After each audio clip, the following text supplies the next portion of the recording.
Hello friends, आज का topic है अकाउंटिंग रूल, लेखांकन के नियम। इन्हें गोल्डन रूल ऑफ अकाउंटिंग भी कहा जाता है। सबसे पहले इसमें खातों के प्रकार को समझना पड़ता है। एक टेबल में बताया गया है कि किस खाते को कैसे डेबिट करना है और क्रेडिट करना है। डिटेल से इन्हें समझते हैं एग्जाम्पल के साथ। गोल्डन रूल्स ऑफ अकाउंटिंग, लेखांकन के नियम। खातों को डेबिट और क्रेडिट करने के नियम भी कहा जाता है। पहला होता है व्यक्तिगत खाता, पर्सनल अकाउंट।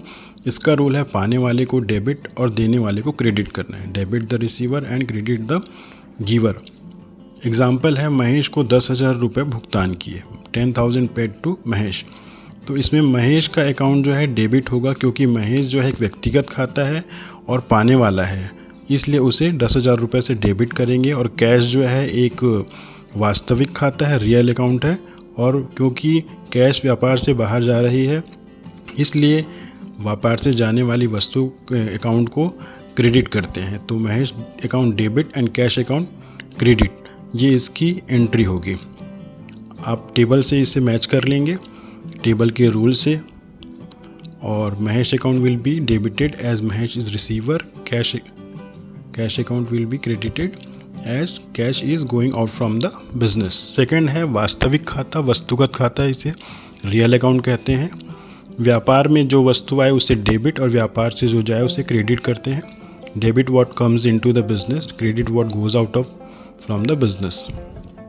फर्नीचर खरीदा 20,000 रुपये, furniture purchased ₹10,000। Furniture account debit होगा और कैश अकाउंट क्रेडिट होगा। फर्नीचर एक वास्तविक खाता है और फर्नीचर व्यापार में आ रहा है, इसलिए इसे डेबिट करेंगे। कैश एक रियल अकाउंट है और कैश व्यापार से बाहर जा रही है, इसलिए उसे क्रेडिट करेंगे। दोनों ही रियल अकाउंट है, फर्नीचर व्यापार में आ रहा है और कैश जो है व्यापार से बाहर जा रही है। तो एक अकाउंट फर्नीचर अकाउंट डेबिट होगा और कैश अकाउंट जो है वो क्रेडिट होगा। तो इसका रूल जो है आप टेबल में देखिए।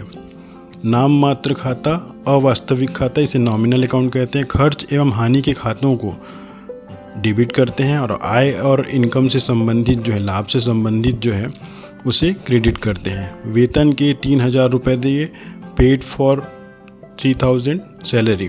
सैलरी अकाउंट जो एक नाम मात्र खाता है, तो व्यय है, इसलिए उसे डेबिट करेंगे। और कैश अकाउंट रियल अकाउंट है, व्यापार से जा रही है, इसलिए उसे क्रेडिट करेंगे।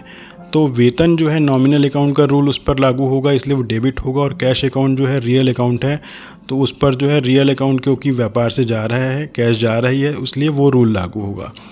तो इस प्रकार इसकी एंट्री जो होगी, सैलरी अकाउंट डेबिट और कैश अकाउंट क्रेडिट।